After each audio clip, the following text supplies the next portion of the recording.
Welcome everyone to day 3 of the Women's Leadership and Empowerment Conference. It's a little bittersweet, I think, for me anyway. And welcome to our panel today on finding empowerment in adversity of our everyday lives. My name is Sandy Lamb and I'm going to be your moderator for today. And we have an amazing lineup of panelists that I'm going to take a minute to just introduce you to in just a second. Just so you know, Vlad I is my second moderator and helper, and we are going to make sure that we keep everyone to time today. Each person will have 3 minutes to respond to my questions, and we want to keep everyone just flowing along. So let's get started. And my first panelist that I'd like to introduce is Robyn Eckersley. Robyn is a certified professional coach specializing in empowering women. Do you think she's in the right place? She is the creator of the Own Your Life Personal Empowerment System. Her mission is to transform society by supporting women in courageously designing and leading unapologetically vibrant, impactful, vision-oriented lives. Welcome, Robyn. Next panelist is Laura Leaton. Having spent her entire career leading high-performing teams and developing young leaders, Laura understands the challenges surrounding people, time, and transition. She is a certified performance coach and corporate leadership trainer who has a reputation for employing a personal, dynamic approach to affecting change. Laura is recognized as an energetic leader, strong motivator, and noteworthy communicator. Welcome, Laura. Next is Thomas Waterman. Thomas believes in a world where people fully align what they do to make money with what they do to experience meaning and fulfillment in their lives. Because of this belief, he co-founded Purpose Pioneers, where they bring this belief to life by implementing the Scale with Purpose system for CEOs of high growth potential companies. The secret sauce, he would tell you, is the set of tools used in the systemization of operations. Welcome, Thomas. And finally, Viann Nguyen-Feng. Viann earned her MA and PhD in counseling psychology at the University of Minnesota Twin Cities campus. She is currently an assistant professor in the Department of Psychology at the University of Minnesota in Duluth. She directs the Mind-Body Trauma Care Lab research team, which serves to integrate psychology and public health, mental and physical health, mind and body. Their team aims to increase access to holistic psychotherapeutic care, particularly among in-need groups, such as those who have had potentially traumatic life experiences. I'm excited to not only moderate Viann on this panel, but to also hear her expertise on the upcoming Tomorrow People International Conference on Spirituality and Psychology. Please help me welcome all these amazing panelists. And let's dive right in. Question 1, I'm going to have Robyn start, and this is a question for all of you, so we'll get around to everybody. Is there someone either in history or in your personal life that you look up to because of their empowering nature? What makes them empowering, and what have you learned from them that you implement today? Oh man, I think one of the amazing things that we can be grateful for is that we have so many role models these days, both in history and in present. I mean, the first person that comes to mind, because she has been on my mind recently, is the former First Lady Michelle Obama. Her approach to, no matter what life throws at you, there's always something that you can do.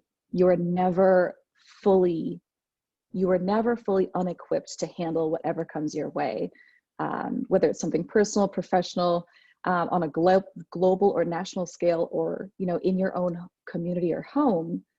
There is a power within you where you can step into making the best of a situation, and not just surviving through it, but growing through it so that you come out better and a more fulfilled, vibrant version of yourself on the other side. So that's the first woman that comes to mind. Awesome, thank you, Robyn. I love that. You're never fully equipped to handle what comes your way. Good to remember. We may feel like we are, but yeah, fully Unequipped. You're never fully unequipped. Yes. Yeah. Good to know. Laura, how about you? Yeah, I would say the most empowering person in my life was and still is my mom. She's passed away. And from just being part of the conference and listening and seeing all of the great stories about people's moms, it makes sense that moms they're powerful people. She actually had probably one of the hardest lives I've experienced, from being born with polio to her husband leaving her, to having cancer and having her face removed, to being addicted to opioids and eventually succumbing to that. But the one mantra that she would always use, and I remember it from a very early age, was she would always say, "I'm the luckiest person in the world." And I never understood that. Little did I know that I was kind of in a classroom, so to speak, learning what it was like to have gratitude and to see gratitude in chaos. And I just think about some of the most challenging times in my corporate career and now owning my own business, where, it's easy at times to lean on and to put in the forefront the challenges we have, or the obstacles we have, or the things we can't do. And I'm just so blessed to have that mantra in my life, that despite any obstacles, despite any challenges, this past year has been one of the big ones, I'm the luckiest person in the world. And that's something that was instilled in me very young. So yeah, my mom is definitely somebody who still to this day, even though she's not physically here with me, spiritually, empowers me daily. So yeah, my mom for sure. Thank you for that, Laura. And I love that perspective that, no matter what's happening, I feel like I'm the luckiest person in the world. To know that we can find gratitude through the struggles is amazing. Thank you for sharing. Thomas, who empowers you? Hey, Sandy. A few names came up for me, but when I think about empowerment, it's anyone who basically looks out into the external world and sees a world that says, no, you can't do the thing you want to do. That's not how things work here. And then they step into that and they make change. And I think about Martin Luther King, big fan. He was faced with a world that said, hey, this is how things are. This is just the reality. You're going to have to deal with it and make do. And what I love about what he did is, not only did he say, I'm going to step up, I'm going to be the change, I'm going to speak from my heart. I love that he did that. He also did it from a place of love. And that's the thing that gets me the most inspired by Martin Luther King, is he stood his ground, he spoke his truth, he made massive change. And I believe the reason why it was so effective was because he did it from a place of inviting everyone to the table. He did it from a place of love. He did it from a place of spiritual connection. And he didn't do it from a place of resistance. He didn't do it from a place of hatred. He didn't do it from a place of demonization of anyone else. He said, I'm going to invite everyone to this promised land. I'm going to bring everyone with me. We're going there together. And he made some of the most substantial change really in American history. And he did it kind of like the Gandhi approach, nonviolent, inviting everyone to the table. And that is how we created healing. That is how we made real shifts and made some real progress. So Martin Luther King, big fan. MLK, indeed. The foundation of love, I love that it was really rooted in a place of love. And we talked a lot yesterday about inclusion and belonging, and that feeling of belonging. And I think the other important thing that you bring up is the fact that we don't build others up by knocking people down, that it's all about really just lifting up and uplifting. So thank you for that, Thomas. And Viann, last but not least. Okay. Well, I agree with Robyn in terms of there are so many role models to pick from, and everyone from family, as Laura mentioned, or historical figures like Thomas mentioned. For me, thinking about my day-to-day, I would say that I find my students the individuals that empower me, just thinking about all the adversity that they've made it through, yet their willpower and desire to seek future opportunities. just talking to a student yesterday who was offered admission into my program, it's like the potential and the drive. So even though some things were not on paper per se, on somebody's CV, to me, those are reflections of opportunity and privilege. And despite not having those opportunities and privileges, she like saw this opportunity for herself. So yeah, I feel like every day my students continue to impress me and empower me. That's awesome, Viann. Thank you. I feel the same way about my 3 teenage children.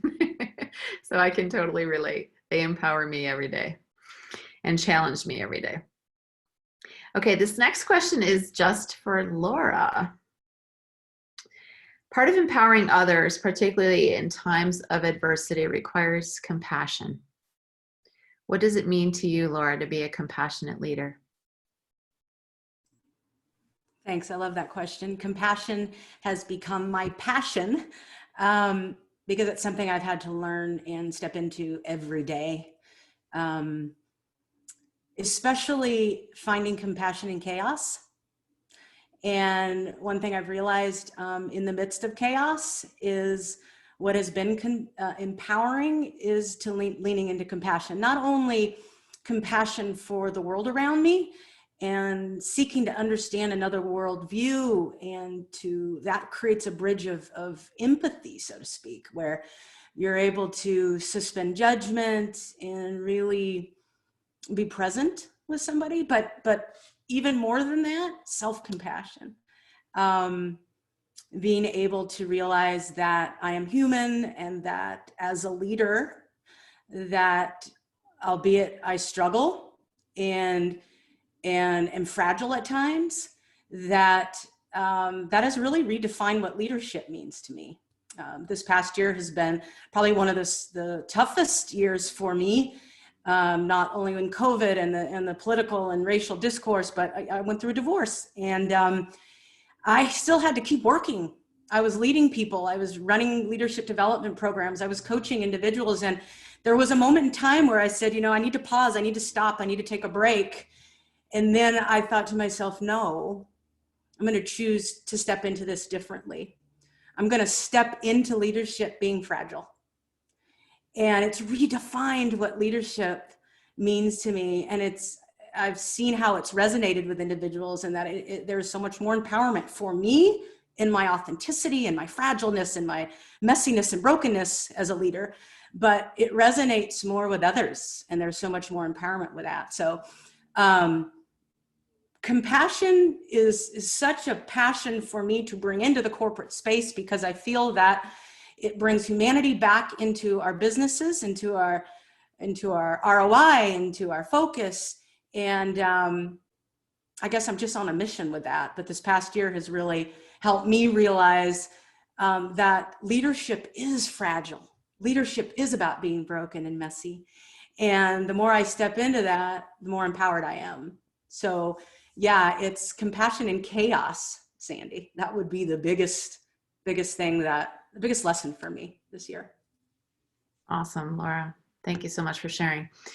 Yeah, I mean, you look at the title of this panel, and in adversity of our everyday lives, and I'm sure if we went through the group, we could all come up with 1 or 2 things that we faced last year in terms of adversity. But I think, the power really is in leaning in and being vulnerable and allowing yourself to be vulnerable, and how much you've grown through that process. So amazing. Thank you so much for sharing.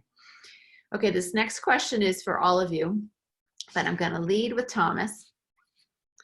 Do you think female empowerment differs from male empowerment? Discuss from your point of view. Thank you for that. I would say it really depends, because I don't think all men are the same and all women are the same. So I think there's maybe nurturing masculine and feminine leadership development, and I think nurturing those within each person. So on one hand, like, I want to be analytical, I want to be goal oriented, I want to be focused on the tangible, like, structure of things. And on the other hand, I want to be in flow. I want to really become very self-aware and have a lot of emotional intelligence. And I want to be able to connect with people on a very human level. So I think, to me, it's not about saying, oh, men, you go in one leadership training, and women, you go in the other leadership training, kind of like sex education in 5th grade. But rather it's helping people really cultivate and develop each side. I know, like, for me, I've always been in touch with my feminine energy, and I think it's my relationship with my mom. So I feel like I've had an advantage in the workplace, in relationships, in organizations, because I'm able to really connect with everyone and not feel like I can't connect with women. And I've been able to really dive into more of the flow space, some deeper layers of life beyond the structures and all the tangible stuff. So for me, it's both, and it'll never be either or. I like to live a life in the field beyond left and right, beyond right and wrong. I like to play in that field, and it's more fun. So I want to cultivate both sides. It's a both and, for sure. And I think that one of the reasons that you're here today on this panel is a testament to the fact that we need to hear both sides of the story, right? We empower one another by lifting each other up and becoming allies. So thank you for that, Thomas. Robyn. So it's really important that we look at this topic, male empowerment, female empowerment. What does it mean? What shapes and formats do those take? I work in the field primarily of self-empowerment. And really self-empowerment comes from ultimately developing a mastery of self, belief in one's own ability to navigate life in a way that allows life to thrive instead of just surviving better. Building your confidence in your ability to learn, your ability to be resourceful and creative, and to get back up when you get knocked down. But that process, the internal development of self-mastery, that's a long and ongoing journey. So I think it's also important that we look at the external, because context matters, right? Circumstances and context in the three-dimensional world absolutely play into the topic of empowerment, and that looks very different for men and women, depending on your situation, where you are, what group you identify with. So for example, here in the States, I'll speak to that, there's a lot of emphasis on community support with women. If you are a woman and you're looking to do something outside of the box, or really go for something, a big goal, or on a mission, there's a lot of discourse around finding a supportive community, that you don't have to do it alone. You should be part of a community. But then again, what if that community that you find yourself in isn't supportive, right? If they're not the most, if it's not the best fit for you, then the ideas around, well, should I be in alignment with the community, or am I right with my intuition, and that this perhaps isn't the best format for me or group to be part of? There's a lot of that when our societal norms and rules have not really been designed with women in mind. For example, like on the men's side of things, there's a lot of emphasis on individual fortitude and achievement, individual accomplishment, and muscling your way through and getting it done. And there's merit to that. There's also the other side of the coin, where that can be a very lonely road. That can be a very pressured path where you've got to carry the weight. And if you don't do it yourself, then you're not working hard enough, for example. So yeah, context and circumstances matter. It definitely looks different for each gender and all genders in between, basically. And also, to echo Thomas, it's a whole fluidity, balance of energies too. So it's out there, but yeah. Thank you for that, Robyn. That was really good. I mean, it gave a different perspective, I think, and that's what's great about having a diverse panel like that, is really getting those different perspectives. So thank you for sharing from your own perspective. Laura or Viann, do either of you have comment on? Viann, go ahead. Yeah, I have some thoughts. I definitely resonate with the individual piece that Robyn and Thomas, you both mentioned, and the idea of feminism, it being more of an idea of feminism and masculinity versus male and female, because like thinking of that non-binary approach to gender and how sex assigned at birth is not really a true thing. And looking at that spectrum, masculinity and femininity as a spectrum in terms of empowerment, I think they also very much relate to each other. So sexism in empowerment relates to the idea that feminism and masculinity are different. So sure, they're different ends of the spectrum, but they are also intimately intertwined, because toxic masculinity, in a sense, is not accepting feminism. So the idea that some people who are more masculine feel like they need to act like an alpha male and not embrace that more feminist viewpoint, as Thomas mentioned, they coincide with each other. So I think a part of feminism for all, or empowerment for all, or feminism for all, because feminism is about equity for all, is being able to recognize all sides of, not a coin, because that's only two sides, but just, yeah, all sides of an infinite shape, I suppose. Yeah, thanks for that, Viann. A couple of years ago, I started doing a lot of study into divine feminism and divine masculine. And I think it's important, you know, you talk about the symbiotic relationship there. I think it's important to note that we all have both within us. And, you know, the idea of diversity of thought is that we can figure out when to play which card, if you will. I found that to be very helpful, at least in my time in corporate leadership. Laura.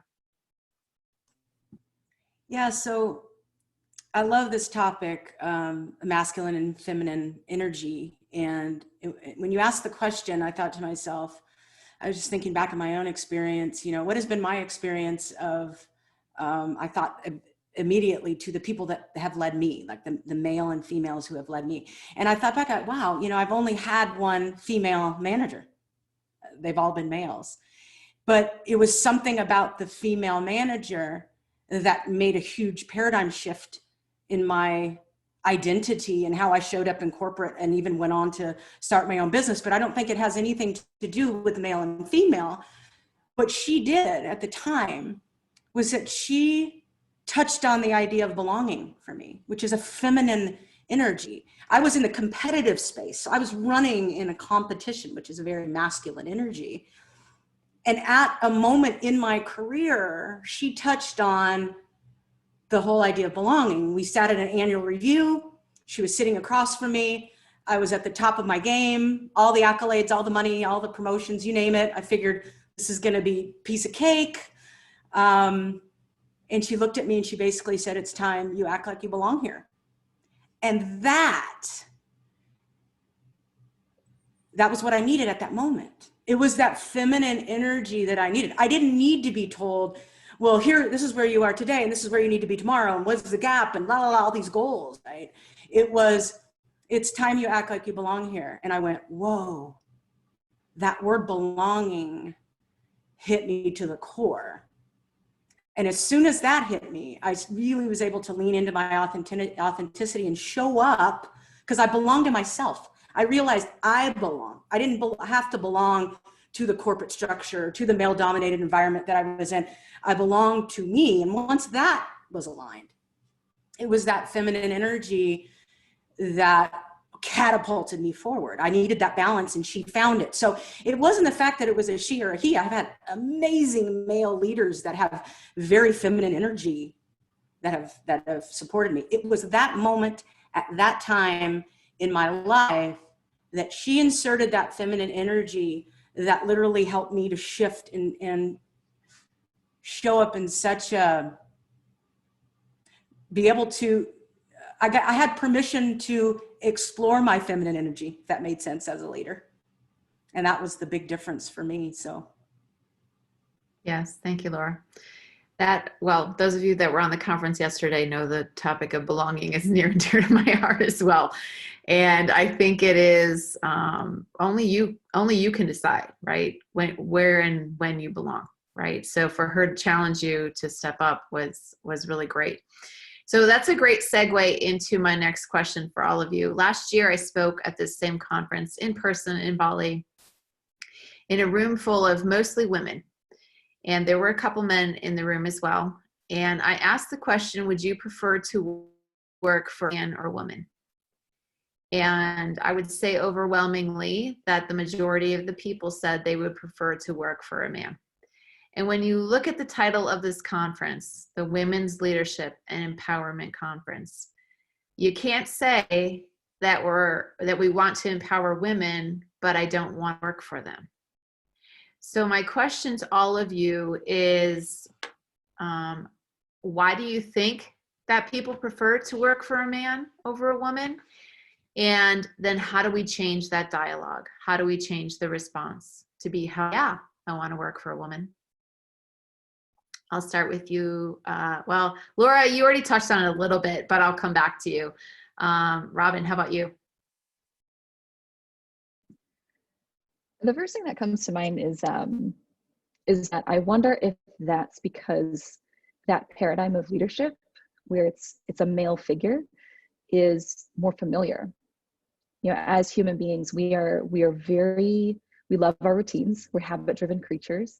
We love the familiar, even if the familiar doesn't serve us in a way that we want to be served. So whether that's, you know, across the board saying, no, I'd rather work for a man, or, you know, a personal situation that's really not in your best interest. There's tons of research to support the fact that humans prefer knowing over unknowing. So this idea of the traditional leader, or a typical leader in a position of power, for that to be shifting to mentally defaulting to that looks like a woman, we've still got a ways to go there, right? That's not a typical norm across society. We are in the process of opening up that paradigm. But I think what's happening, if I were to take a stab at it, is that we know the familiar, and up to now, at this point in our history, the familiar has been a man in a position of traditional leadership and power. So what we do going forth is, you know, having more conversations like this, having more exposure of women who are in power. So it's not that they're not there. Oftentimes, well, there's a discrepancy, yes, in the numbers, and there's visibility challenges too. The women who are in traditional roles of leadership, you know, how do we identify them? How do we normalize seeing them in everyday conversation? You know, I remember thinking back to when you're raised as a kid, you know, if we were to ask a child to draw a teacher, would it traditionally be a woman that they draw? If you ask them to draw a doctor, would it be a man that they draw? You know, these are from a very, very young age. And so shifting that paradigm of, hey, maybe it could be anybody, right? That is a lifetime of repatterning. It's a lifetime of saying, what if it could be different? So for me, I believe that's what's happening here. That totally makes sense from the perspective of we're a product of our experiences, right? And since we all know, too few women in senior leadership roles. You know, Laura's experience that you shared, Laura, is, I look back at my almost 30-year career and I can only think of one woman that I worked for in that entire time. So my experience has been mostly working for men.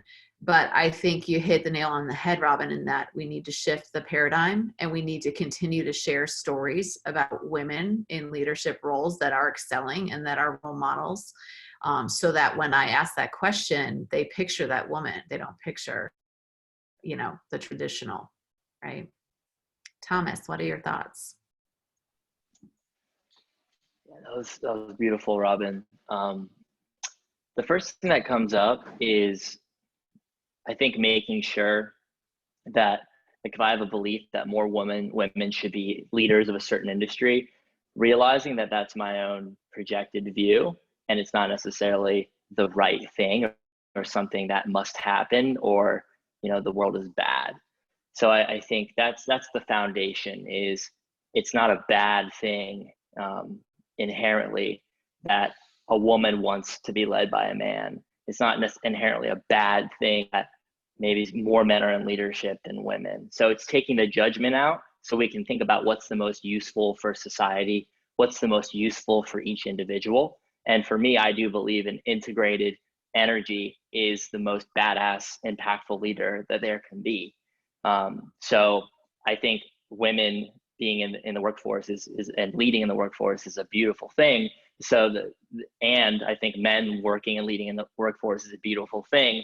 And I think what we need to do is invite everyone to integrate their energies, to integrate their masculine and their feminine as much as possible, so people can lead from that integrated place.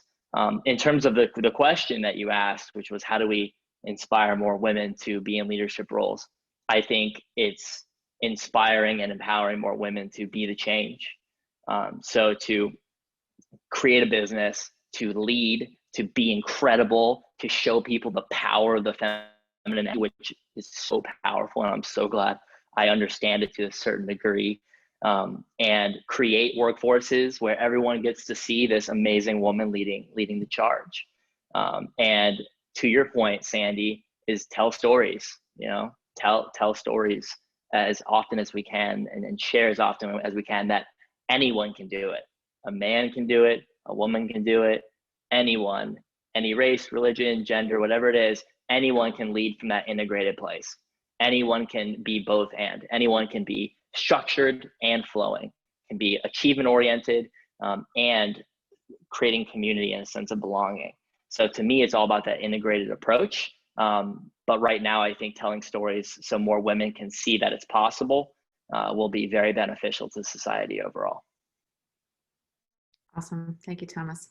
Yeah, that blended energy, right? That integrated energy is so powerful, I think, when we both share the best part of ourselves, right? That's the ultimate leader. And for the record, Thomas, I would work for you. I did share on my talk yesterday a quote at the end. You've probably heard that quote, strong women, may we raise them, you know, may we know them, maybe, you know, be them, may we raise them. And I got a little note from my oldest daughter that said, thank you for raising me to be a strong woman like you.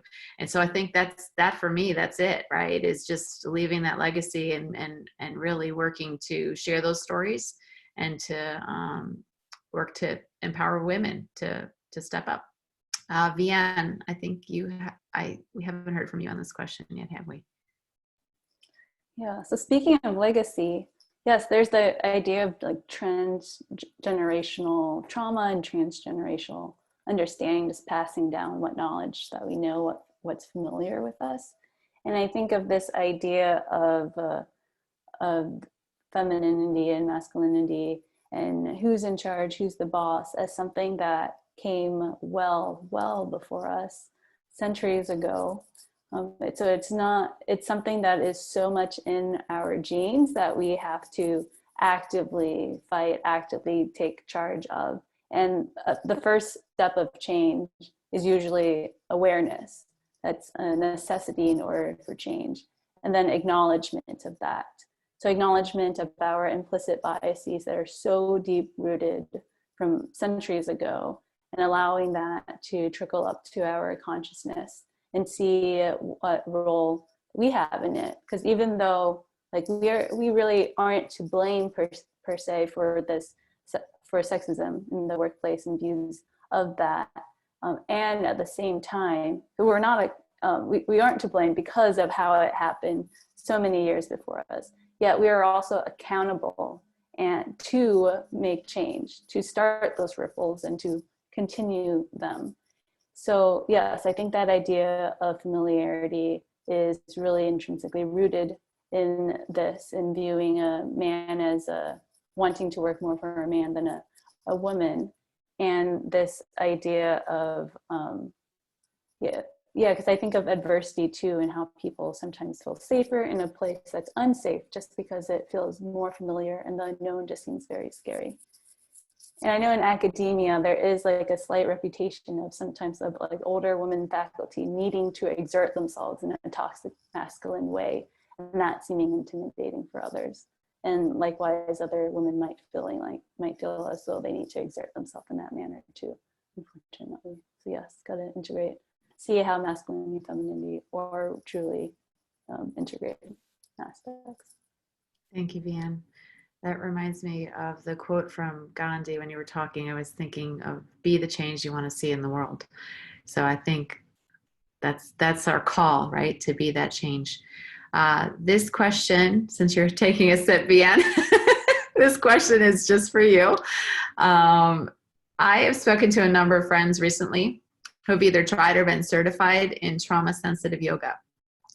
What has been your experience with it, and how has it helped to empower you or others you've seen at the Mind Body Trauma Care Center? I think that's lovely that you have talked to a number of people who are diving into that. So in terms of adversity in our everyday lives, adversity and trauma truly lives in our body. So talking about how passing down of knowledge through genes, same with the idea of trauma. So that trauma being part of our genome per se, and being part of our somatic experience. So through the idea of trauma-sensitive yoga, we are more able to connect to that interoceptive space. So it's different from other forms, westernized forms of yoga, which might be more focused on physical attainment, physical poses, whereas a trauma-sensitive approach is more the interoceptive component. So that's like the key word in trauma-sensitive yoga. So by connecting to the feelings that are going on in between and using movement as a vehicle for being able to acknowledge those feelings, then we are able to connect with the adversities that our body holds. Because even though our bodies live in the present, it holds the traumas of our past. So that is, that's how I view trauma-sensitive yoga, as a way of empowering oneself in one's day-to-day, because we can have our bodies be a vehicle for change. Awesome. Thank you so much. That's good to know. I'm not as familiar, but always love to learn more, especially about yoga. And it makes sense that we hold that trauma in our bodies, right? Certainly, some of us feel it more than others. Okay, this question is for all. And I heard a saying this morning that I loved, and it seemed really, really timely. It said, look at the silver lining, not at the clouds. So how can we transform everyday situations, the adversity that we talked about, obstacles that we have experienced, to help empower others rather than to focus on that adversity? I think in my mind, the idea of being victor rather than playing victim. Laura, what are your thoughts on that one? Yeah, so what first comes to mind to me is just my understanding that truly everything that we experience in life is neutral, and that we're bringing the interpretations to this table, right? Our worldviews, our experiences, everything that we've gone through, we're bringing to each situation, and we interpret it through our lens. And I think one thing that has supported myself and those that I coach is that, because we interpret it, we get to interpret it, right? So we have the ability to reframe our environment, and how we can make choices on how we see things, if we sit in it and reflect on it and take the time to look at it. So like I said, I had a mom who was able to say, I'm the luckiest person in the world. That's basically what she did. I mean, if you look at her history and her experience, she has every reason to say, this world is horrible. Why me? How come I keep going through this? But she chose to interpret it differently. I'm sure for us, for her children, but it made a big difference for how she showed up and what an inspiration to to people around her. So there is that whole idea that, you know, we are meaning-making machines, humans are. And because of that, we get to reframe the way we look at things, and understanding that we bring our worldview to every neutral situation. It doesn't mean that our feelings aren't real. They're real. But it means in how we interpret it is going to be very different for everyone. And understanding that kind of has given me a pause, ability to breathe and go, okay, what is this all about? And how might I reframe this situation so that it serves me and those around me moving forward? So. Love that. It's good news, bad news. We can interpret it, right? That's the good news. The bad news is we can interpret it, right? And as someone who talks a lot on emotional intelligence and the idea of self-regulation when it comes to our emotions, I think that we need, to your point, to focus on things we can control, and we control our response, right, to those situations. Thank you for that. Robyn. I love this question so much. I love this topic so much. Laura, you're spot on with the idea that, you know, it is the awareness that, you know, life being a struggle doesn't have to be the bottom line. It doesn't have to be fact, right? We are often, when we're kind of unconsciously going through life, we kind of accept what comes our way as this is the way it is, and this is the way it has to be. So everything from how difficult life is to what does a leader look like to who am I in the context of how you are experiencing me, all of that is 100% subjective. But it's the realization of that not everyone comes to, right? So helping people to realize, like, hey, this doesn't have to be the way that you're automatically processing this situation. You know, defining what is a struggle in the first place. If we're looking at life being a series of challenges to overcome, yeah, you're automatically bracing mind, body, and spirit to say this is going to be difficult. You need to watch out, right? So we're already putting all of our systems on alert to an extent. So we're creating the conflict from the get-go before anything comes at us, right? We're bracing. But when we can say, let's take a step back before I even engage, you know, here, let's remember, and this is something that Neil deGrasse Tyson speaks to on a couple of interviews that he's done, that each one of us is made of literally the same components as stars, stardust, everything that exists in the universe. That is amazing that we're made of, excuse me, we're made of the same stuff. I'm like taking my own breath away with this, like this concept that you're made of the same stuff as the universe is incredible. And the fact that you're a sentient, aware being that gets this flesh and blood to move around the world in, that's incredible. So let's ground it first in, it's amazing that you exist and that you are alive, first of all. Secondly, how are you choosing to look at life? Is it a dangerous gauntlet that you need to run through and avoid and hope that you make it safely to your death?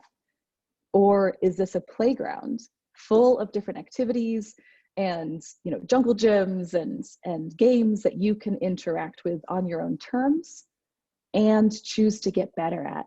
So if we're gonna make it challenging, let's at least make it an obstacle course that we can get better at as we continue to move through. So of course, the stuff of life that is tragic, that is real and emotional, of course there's going to be difficulty there. But let's use that as perhaps a training ground to say, okay, this is a chance for me to grow. It hurts, yes, and there are beautiful parts to it too. And it's amazing that we're all alive in the first place. Hallelujah, girl. You got Thomas like dancing over there. So Oh, yeah. Thomas, you're up next, man. She pumped you. Yeah, the way I interpreted that is the miracle. It's everything. It's always happening. So thank you, Robyn. I agree. It's tough to see sometimes, and I honor that. So I'm going to take it relational. So for me, my most recent intimate relationship, I was taught by her the most beautiful lesson, which was conflict leads to connection. Meaning when there's tension in our relationship, when something was said, and this happened many times, something was said that maybe hurt me, so I'm feeling tension in the relationship, I'm feeling conflict, I'm now feeling distanced from her, I'm feeling disconnected, I want to move on, and all these feelings coming up. Remembering that conflict leads to connection. So the choice I made, instead of acting on all of that resentment and that closed-heartedness, was vulnerability. It was, hey, I'm hurting, this happened, this is how it made me feel, I want to talk to you about it because I care about you a lot. And the depth of our connection and our intimacy and our relationship, every single time I leaned in during the most conflicting, scary, turbulent times in the relationship, it led to so much beauty.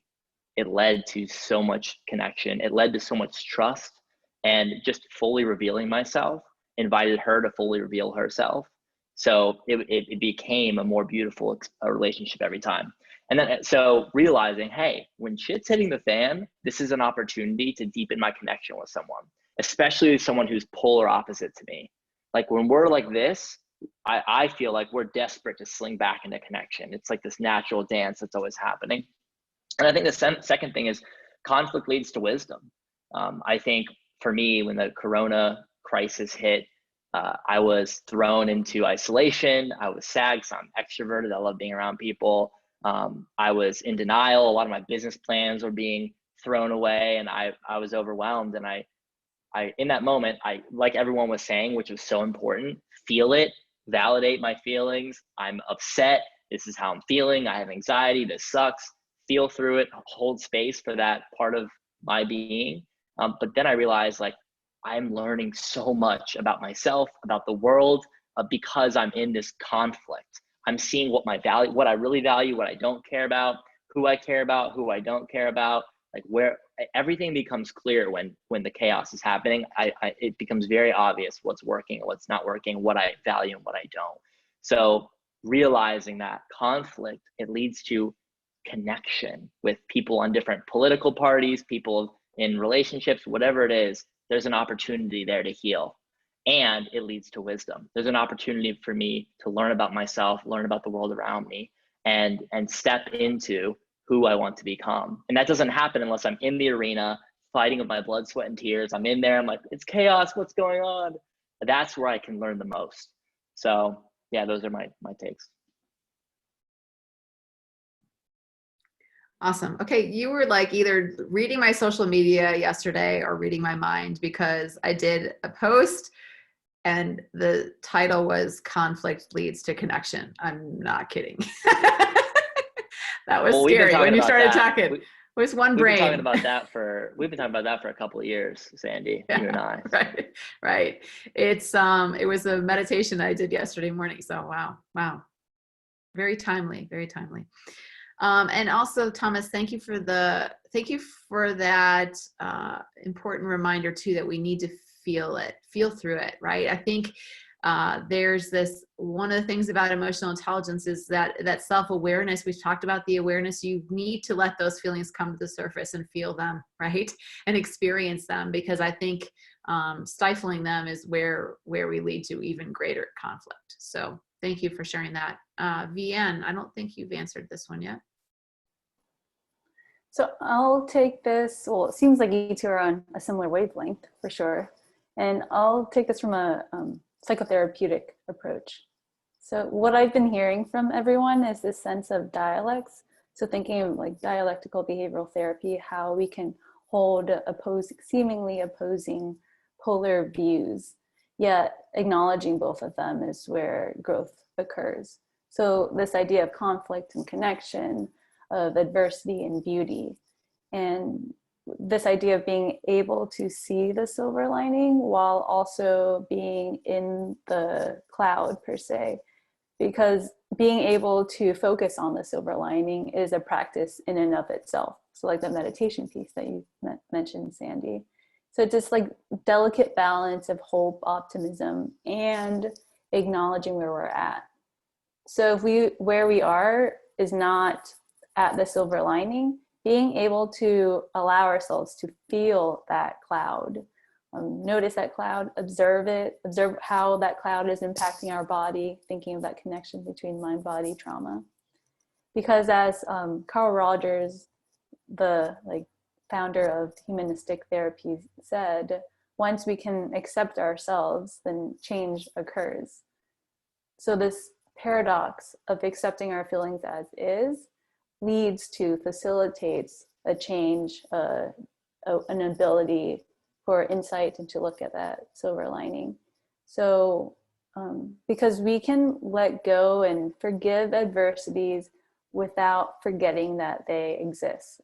So not minimizing them per se, acknowledging that they happened. And at the same time, knowing that things like behavioral activation and cognitive behavior therapy, we can try to get ourselves to do the behaviors with the hopes that emotions and thoughts are connected to that behavior. And at the same time, knowing that some individuals are just not there yet with where they are. And if we had lived their lives, we would be holding the same perspectives as them. So yeah, I think there are a lot of dialects in this question. That's awesome. Thank you. Thank you so much for that perspective. And that's, again, what I love about the diversity on the panel is just getting those different perspectives. And I love what you said about forgiving but not forgetting, just experiencing and recognizing that level of awareness. Okay, Robyn, this question is just for you. In your work as an empowerment coach for women, what is the single biggest challenge that you think women in corporate business are experiencing today? Oh my gosh, the single biggest one. I know, you just get one. Yeah, I feel like the single biggest one requires more preparation around that particular topic. But where I've seen what my clients have brought to the table, and it does show up in the corporate environment, is a series of, they carry a series of spoken and unspoken, explicit and subconscious expectations, because that has been shifting over the years. When we talk about corporate leadership, for example, a woman should not aspire to be a leader. A woman should just aspire to do her job and do it really well and help others do their job really well. Old paradigm, right? Now we're shifting into a different paradigm in the corporate world of you should aspire to the C-suite. You should aspire to own the company. You should aspire to this and this and this. And let's be honest, not everyone wants that, right? So for those who want it, awesome. Those who believe that this is where they're feeling called to serve and they're would shine best and grow best and be, yeah, leadership is where I want to be. Leadership we're talking in a traditional sense of power. For those who don't want that, there can come with that a sense of what's wrong with me. Am I doing enough? Am I not good enough? Because I don't want to be the CEO of this company, because I don't want to climb the corporate ladder. What am I supposed to do if I want something different? That sense of disconnect from the should, disconnect from the expectation, that's where a lot of pain can be found, right? And that comes personally and professionally. We create a series of expectations based on the expectations that we're also exposed to over the years, right? Saying, well, a successful woman, a powerful woman, a woman who is, inspirational looks like this. And what if that doesn't resonate with me? Or what if it does resonate with me and now I'm figuring this out, and because it's relatively new in the grand scheme of workplace history, I'm also kind of figuring this out on my own as well. So everything from having very high expectations on a personal level, I should be the perfect, friend, daughter, wife, mom, corporate leader as well. That's a tall order, right? And so the biggest challenge there is understanding, what are these expectations? Where are they coming from? Are they actually in alignment with who I believe I would love to be? And what do I do with those? And how can I get myself support around that? Wow, that's, I had this epiphany as you were talking.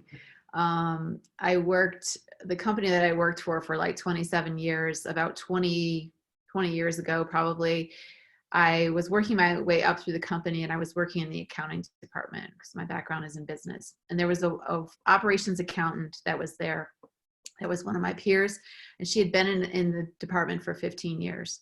And I remember as this young leader, like super ready to conquer the world, thinking, how in the world can you do accounting for that long?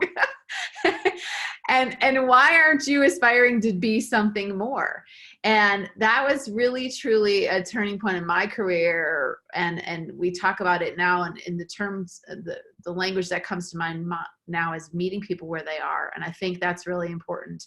Recognizing that not everybody is going to be where you are, is not going to want the things that you want, and meeting them where they're at, right? So that they feel worthy no matter what, right? It's not about comparison at all. Yeah, thank you for that, Robyn. So my new jam song is, we talked about it in the preview, is the song by Shakira, Try Everything. And one of the lines in that song is, nobody learns without getting it wrong. I want to try everything even though I could fail.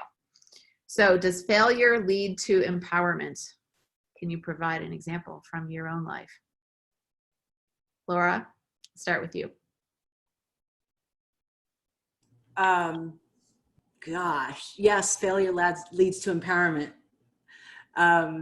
Let me pick one example. Well,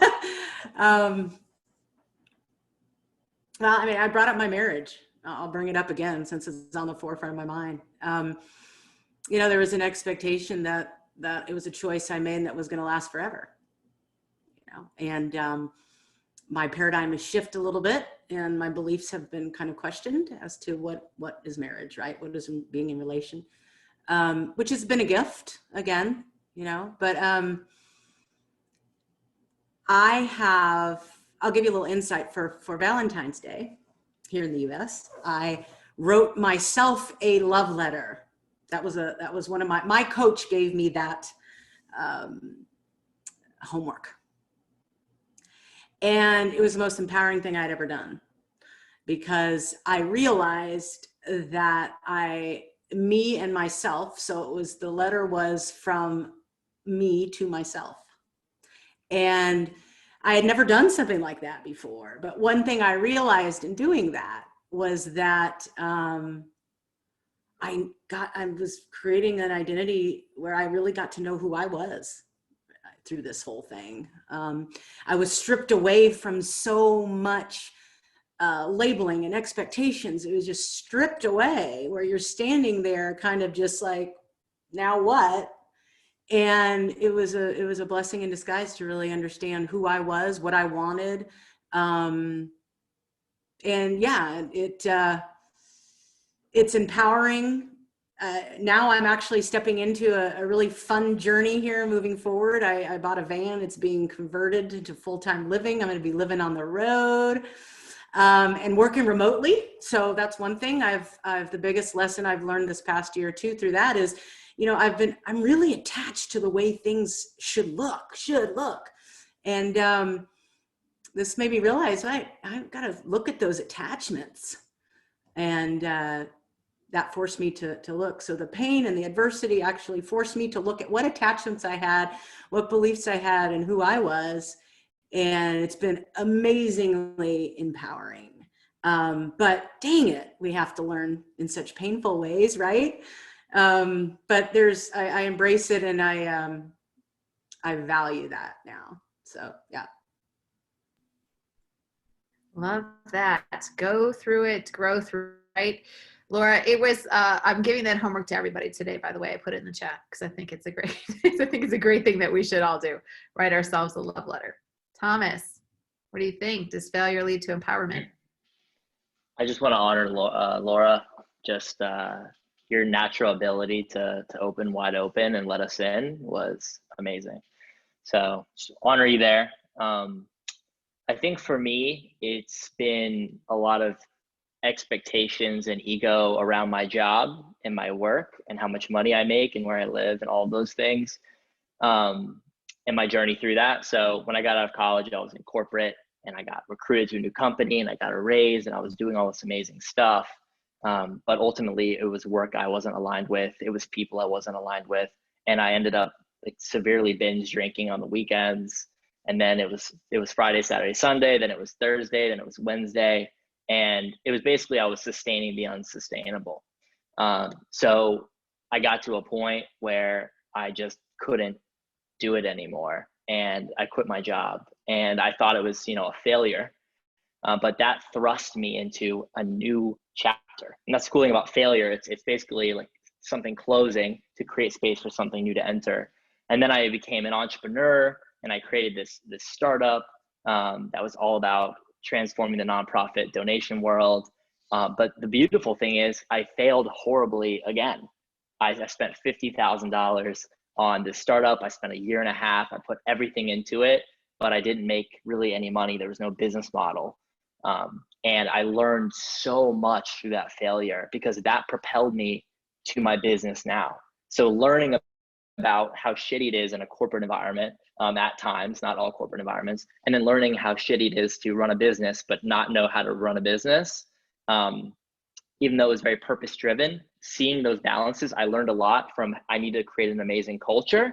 And then I learned a lot of, I need to create an amazing business model. And both of those failures led me to what I'm doing now, which is integrating amazing culture and thriving culture with amazing operations and business and actually making money. And like, so both of those failures were crucial to where I'm at today. And I'm so glad that I stayed open to learning the lessons. I stayed open to understanding what was going on in those moments and taking those pieces of wisdom with me. Remember, conflict leads to wisdom. And in this case, that was the case for me. So everything changed when I fell, and I still keep falling, and it always leads to something a little more perfect, a little more aligned. I become the man I want to be a little more, you know, another layer of that onion peels away.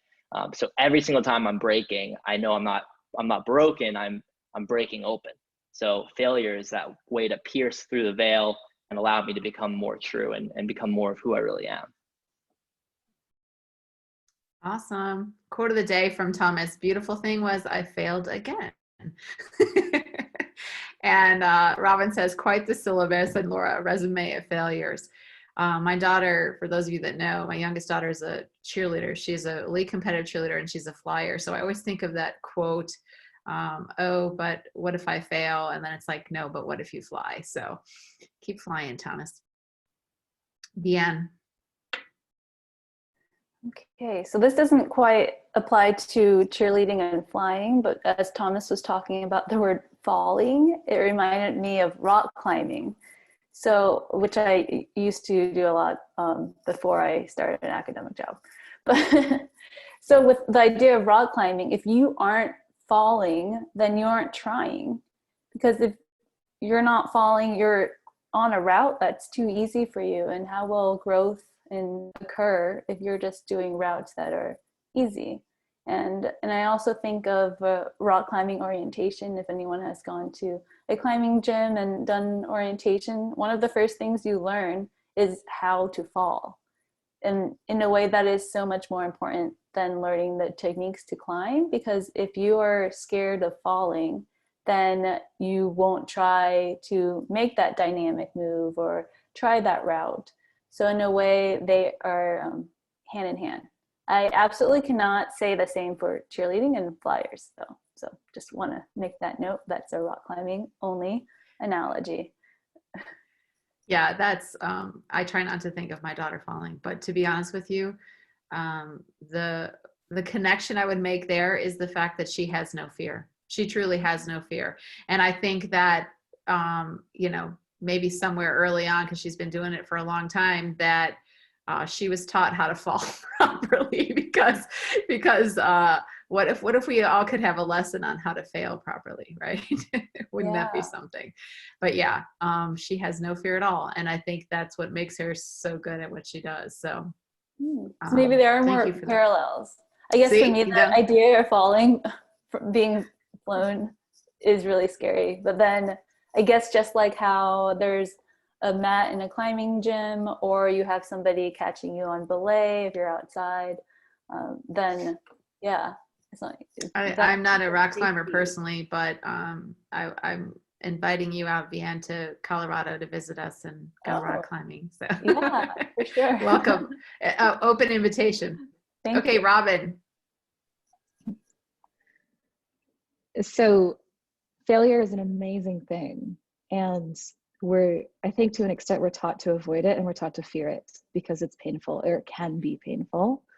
And also we're wired to avoid pain, right? We're wired to stay alive. And if we're in pain, then our system is perhaps recognizing this might be a threat to our existence, a threat to our survival. We should avoid this at any cost, and the source of it as well. Failure, just Laura, like you spoke to so vulnerably, failure, perceived failure, or what we define as failure, can really be amazing because it forces us to shake things up. It forces us to kind of shake out of the routine that we have gotten ourselves into that worked for us thus far. And then we encounter a failure, and then we say, okay, something has to change. So what do I want to do differently? It's an opportunity to grow. It's an opportunity to see something in a new way. And if you only had success, only wins, then that means you've said, okay, how I'm living life, this is it. And this is all there is, because this is all there has to be, because this success is what I've been working for. This is the only way to do it. And so it's kind of a tragedy if you only had, well, it's not kind of a tragedy, it would be a great tragedy if you only had success, because then you weren't forced to tap into your innate, creative, resourceful skills. You didn't have to get resourceful. You didn't have to push yourself and stretch yourself outside the box. So failure is an amazing doorway to seeing what else you've got, to seeing who else you can evolve into, right? To grow into, it's like shedding a skin. What else is under there? And how amazing is that opportunity to get to not just explore who that is, but to define who that is. You know, it can be so freeing to say, okay, I get to rewrite the next version of myself. I get to edit and publish the next version of myself in the way that I choose to. Yeah, and it's, from a personal example, I come from the world of tech, actually. I was a program manager in the world of tech in Silicon Valley, and by whatever measure on the outside, it was very successful. On the inside, it was not successful. And the biggest successful failure of my career is that I got fired from that job because I was doing that job poorly, because I felt, no, I lost attachment. Thomas, just similar to you, I lost attachment and was disengaged from the mission, from the work, and really came into this, what am I doing with my life? What am I doing in this space? And devoting all this time and energy to failing at that job led me to face the question, what am I doing with my life? And what do I want to do differently in a way that's more meaningful and successful on the outside? So failure can be painful, yes, but it can also be the best thing that ever happens to you. Thank you for that, Robyn. And I was thinking as you were talking about how it's experiencing hard things, right, is important. Like, what if everything was easy, right? But as a parent of 3 teenagers, you want to protect them as much as possible. When I learned, thankfully, early on that they need to fail. They need to experience hard things, because that's how they grow. That's how they become stronger. So thank you for that. Okay, Thomas, now here's your special question. I mentioned in Thomas's intro about how he believes in a world where people align what they do to make money with what they do to experience meaning and fulfillment. So here's your 3 minutes of fame, Thomas. What advice would you give people about how to experience meaning and fulfillment in their lives? Is that in terms of the workplace or in general? However you would like to answer it. Okay. Well, I find it to be, it's first a practice of empathy.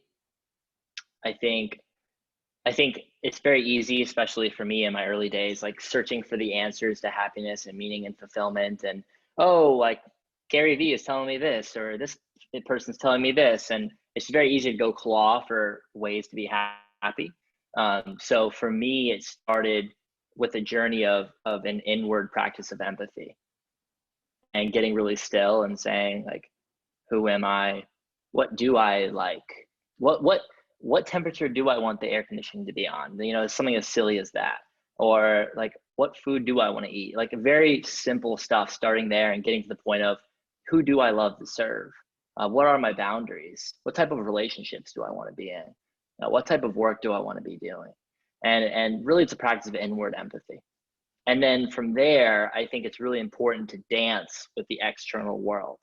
It's not, you know, we're human beings, there's other people here. So I think it goes from an inward empathy practice to an outward empathy practice. And then I start asking the questions, well, the people I want to serve, whether it's work or the people I want to be in relationship with, who are they? What are their dreams? What are their pains? What are they going through? What is their life like because of their perspectives that are different from mine? And I think that builds, I call a bridge of connection. And I know for me, when I'm in a bridge of connection between my gifts, my desires, my values, my purpose, and those are dancing with the needs and dreams and boundaries of the world around me and the people I want to engage with, life becomes a dance. I step out of judgment. I step out of comparison. I step out of a closed heart. I step out of feelings of resentment, and I step into a beautiful waltz with the world around me. So that's probably the first thing. And I think in terms of like navigating the workplace, I think it's very easy to get lost in a company culture or get lost in, well, I have to do this to make money, or I have to do this, or this is what I'm being told to do. So I think it's in the workplace, it's coming back to what is my purpose, right? This inner empathy practice. What are my values? And then using those as a guide to navigate all the different things the colleagues, the bosses are going to hurl your way. Because when I get all this stuff hurled my way all the time, I use my purpose, my direction, right? And my values, my set of principles of how I'm going to show up in the world. I use those to always come back to home, come back to center. And I step into the world. I don't know what's going to happen. I've surrendered, but I let it rip from there. Awesome. Yeah, I agree. Robyn put something in the chat, and I did as well. That concept of inward empathy is just really cool, and surrender. So in my mind, what I heard you say is I'm working on growing my EQ every day. That's what I heard for the record. It's very similar in terms of self-awareness, self-regulation, empathy, all of that. You touched on all the aspects. Okay, this question's for everybody. I'm going to start with you, Laura. What is something you are doing right now that your future self is going to thank you for? I think it's the unknown that I'm stepping into right now with taking a 2-bedroom apartment and minimizing that down to about 300 cubic feet of space. I never realized how attached to things I was. And this exercise of, you know, what am I going to take with me in the van? What am I going to sell? What am I going to give away? Has been such an empowering exercise in stripping me down to like, really, what am I attached to, you know? And I think that's going to bring huge value moving forward. Again, to really questioning that, being attached to how things should look, right? So I think that's going to be right now, this whole building out of this which was an idea and now is reality, has been so valuable, and I could see it really serving me in the future. So, yeah. Yeah, it's a pretty sobering thought when we think about we can't take it with us when we go, right? So, Viann, how about you? I think my future self will be happy, like short-term future self and long-term future self will be happy with me prioritizing sleep, which I know sounds so simple and something I hope we all do every evening. Yet I think that in a way it helps me, it motivates me during the day too, because as we all know, goals are something that inspire us and motivate us through the day. And every day I seriously wake up with a goal aspiring to begin my pre-bedtime buffer time at 8 p.m. So that has not happened in months. I don't even remember when it last happened, but it's just like the idea of that is aspirational to me. And I feel like it makes my present day self and short-term and long-term future self happier. And yeah, and more connected mind and body wise. So I think setting those small everyday goals and being accepting, surrendering, not succumbing to failure to meet that goal is still something that, yeah, can bring joy to your life and to your body. Thank you, Viann. So when you get to be my age, you'll be in bed by 8 o'clock. So you have that to look forward to. Robyn, how about you? I think something my future self is really going to thank me for is the fact that because I chose and continue to choose to grow. I have done so many things and continue to do so many things that are in service of my own development and my own evolution. And that has led me to this unwavering commitment to my future self. I think she's going to be so thankful that I care about her and her potential and what brings her alive. I care about her so much that what I do today is in service of her, because that version of her, she's serving millions of women, millions of individuals around the world, helping to facilitate growth in others so that they can go and do whatever it is that brings them alive. So this commitment to what is it that truly brings me alive, that's my mental concept of my future self. Because that woman is living the life in which she is totally brought into a place where she is thriving and continually growing.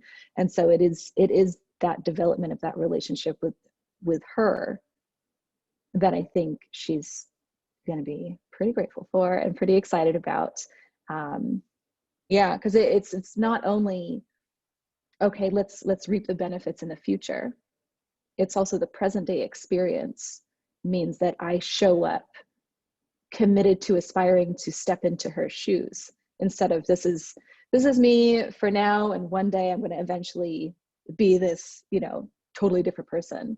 This is, well, I'm going to do my best today to embody her. And I feel like everyone who's in my world gets to experience someone who is trying, who commits to trying, who commits to growing. And I know when I encounter people like that, I'm just like, thank you for stretching in front of me, if that makes sense. Thank you for growing and evolving and choosing to experience this metamorphosis in front of me, because that can be a super scary thing for a lot of people. And so it's just something that I think is just crucial for not just our own personal growth and the future benefits that we get to experience down the road, but also for the present day people in our lives, including ourselves too. Thanks. That's awesome. I was thinking as you were talking, well, first of all, I'm loving this theme that we have of self-love, and the idea that there's a lot of people that are lifelong learners that are thirsting for knowledge, and almost thinking of our future self as that person we're serving, right? as our client, as our ideal client, right? My future self, I'm growing, to serve you, right? Down the road. That's awesome. Thomas. All right. I feel like my take is a little different, and it's because of my journey. I used to be very attached to impacting many people and being significant and creating this life of my dreams in the future. And my life got a lot more enjoyable and with a lot less suffering when I let go of pretty much all of that. And now I ask the question of, like, what do I want to be doing today? Who do I want to be in service of? How do I want to feel? How do I want to love myself in this moment? And because of that, I'm not focused on anything but now. So I'm realizing I'm more powerful. I'm more present. I'm able to listen deeper to others. I'm able to take more inspired action. And what's cool is now life is this unfolding. I don't really know what's going to happen in the future. And I know my current mind couldn't really, it couldn't predict the insane things, the amazing things that are probably going to happen in the future. So I don't really want to use my mind to constrain that possibility in any way. So for me, life's become more of an unfolding, living in purpose, and then seeing how that unlocks possibility moment by moment. It's just an unfolding. But I would say, if I were, to think about the question, something that he will probably thank me for is probably keeping my heart open when it wants to close. So when I'm in those moments of constraint, when I want to close my heart to a family member, my dad, or an intimate partner, or someone who I don't agree with, or someone who's yelling at me on the streets, when I choose to stay open and not close my heart and hate that person or demonize that person, I know I feel a little more peaceful. I feel a little more loving. I feel a little less suffering, and I'm able to actually be more productive in those experiences. I'm able to heal the perceived disconnect, and we're able to find a path forward we didn't think was possible between me and that other person, or me and myself. So he'll probably be really freaking happy that I've chosen to step into a practice of opening the heart, whether it's, spiritual practices, embodied spiritual practices on a weekly basis, or those moment-to-moment interactions where I'm wanting to constrict, but I don't. It's probably going to make me live a little longer, a little less stress on the body, a little more joy, a little more connection and great friendship, a little more, I probably have a lot more solutions I'll be able to bring forth into the world, because I chose to stay open and not do this and say, no, you don't believe what I believe, you're different, get away from me, you're bad. So stepping out of that space and into that field I talk about, beyond right and wrong, to me, that's the promised land, and I want to be there as often as I can. Awesome, Thomas. We'll meet in the promised land.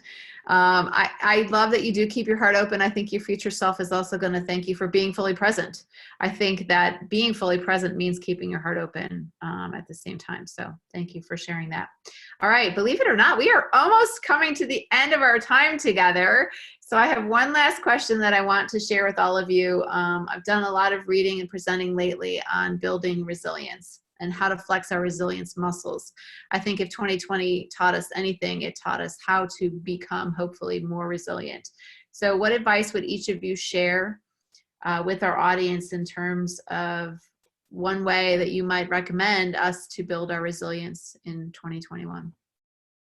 Robyn, I'll start with you. One way is really coming back to this.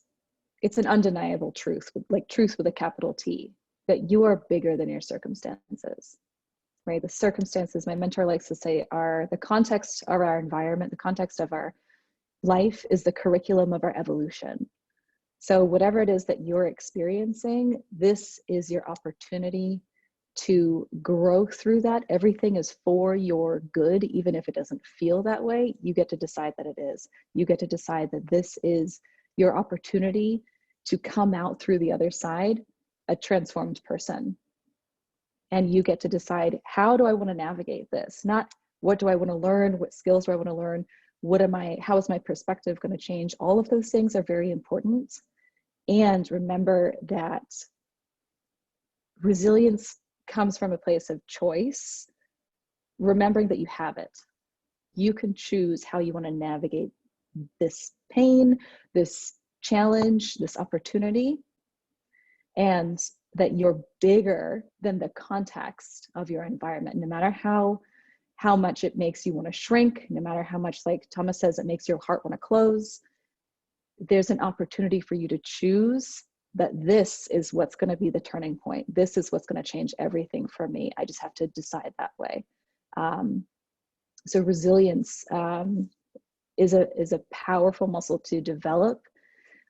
And coming from a place of, I'm bigger than this and I choose to, it can be such a game changer. Awesome. Somebody get that. Somebody record that in the chat. I want to remember that. I get to, I choose to. What was the other one? What was the third one you said? I get to, I choose to. I'm bigger than this, or it's bigger than this, or something. I'm bigger than this. Yeah. All right. Somebody get that. Somebody record that in the chat for posterity, please. Laura, how about you? What advice would you give for building resilience in 2021? Yeah, I think the most important thing to realize is that the only reason that we're in a situation to be resilient is because we're resisting something, right? And I always remembered the phrase someone told me, what we resist persists. And so whenever I get into that conflict or that feeling where like, how am I going to get through this? One thing I do is I think, I kind of reflect back on all the times that I got through things and allow me to realize I did this. I have the capacity and the competency to get through this when I look back at all the things that I've had to get through, right? We all have these. And the second one is to really reflect, like when I start feeling that conflict coming up, it's like, what am I resisting? What is it that I'm resisting right now? What are the feelings that are coming up? And one thing that's really changed for me this year is to sit in it. Like Thomas was talking about. Well, how do I want to feel if this is not how I want to feel? What is coming up for me right now? And then what is it specifically that I'm resisting? And a lot of times I'm resisting stuff that I don't feel the greatest about. Maybe there are areas of myself that I don't particularly like, and I'm refusing to really look at it. So that's that at times as well. So I would say, one, really think about all those times that you did get through. This too shall pass. One of my favorite quotes of all times. This too shall pass. It always does. Think about how you did that and that you're capable. You have the skills. It's just recalling them, bringing them back into the forefront. And the second is, think about, what am I resisting? What resists persists. So you got to let that go at some point and understand it. So that's what I would say. Awesome. Thanks, Laura. Thomas and Viann, we have 2 minutes left, so you each get a minute. Viann. I'll be brief. Well, I think in the idea of flexing your resilience muscle, I think of two key words that I had mentioned before, awareness and acknowledgement. So awareness of where we are, where we came from, and acknowledging the resiliency and strength that allow us to be here today. Thank you, Viann. Thomas. Bring us home, buddy. I'm coming. So I'm going to take a bit of a different approach again as well, and it's exploring fears. So underneath the overwhelm of a situation is I fear something's going to happen and I can't cope with that thing happening. So for me, the way I've been able to accept very scary situations, I had this situation with my intestines where I thought I wasn't going to be able to eat solid food ever again. And what I did is I explored a life of not being able to eat solid food, and I explored it, I sat with it, and I accepted it. I was like, I accept that I may never be able to eat this food again. And by accepting my greatest fear, really going into that dark forest and having a dark night of the soul, I was able to find liberation, and I didn't even need really resilience at that point. So that's what I got. Awesome. Thank you all so much. We are at the end of our time. Thank you so much to our panelists. You guys were awesome. And thank you to our audience, our live audience. What a great topic. And thank you all for sharing your perspective. Have a great day.